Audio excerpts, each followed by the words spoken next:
আজকের নিবেদন কবি সুকুমার রায়ের লেখা কবিতা গোপ চুরি। হেড অফিসের বড়বাবু লোকটি বড় শান্ত, তার যেমন মাথার ব্যামো কেউ কখনো জানতো।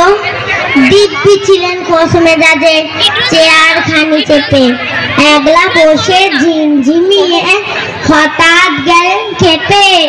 আটকে উঠে হাত পা ছুড়ে চোখটি করে গোল, হঠাৎ বলেন গেলুম গেলুম আমায় ধরে তোল। তাই শুনে কেউ বদ্যি ডাকে, কেউ বা হাঁকে পুলিশ, কেউ বা বলে সামনে দেবে সাবধানে পুলিশ। ব্যস্ত সবাই এদিক ওদিক করছে ঘোরাঘুরি। বাবু হাঁকে, ওরে আমার গোপ খেয়েছে চুরি। গোপ হারানো আজব কথা, তাও কি হয় সত্যি? গোপ জোড়া তো তেমনই আছে, কমনি এক রত্তি। সবাই তারে বুঝিয়ে বলে সামনে ধরে আয় না, মোটেও গোপ হয়নি চুরি, কখনো তা হয় না।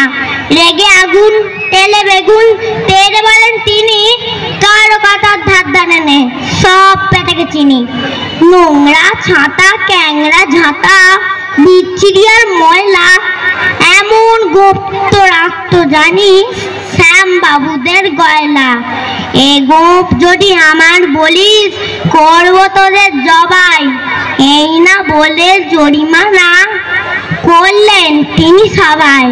ভীষণ রেগে বিষম খেয়ে দিলেন লিখে খাতায়, কাউকে বেশি লাই দিতে নেই সবাই চড়ে মাথায়। আপিসের এই মাদরগুলো মাথায় খালি গোবর, গোপ জোড়া যে কোথায় গেল কেউ রাখে না খবর। ইচ্ছে করে এই বেটাদের গোপ ধরে খুব নাচি, মুখ্যগুলোর মুন্ডু ধরে কোদাল দিয়ে চাচি। গোপকে বলে তোমার আমার, গোপ কি কারো কেনা? গোপের আমি গোপের তুমি, তাই দিয়ে যায় চেনা।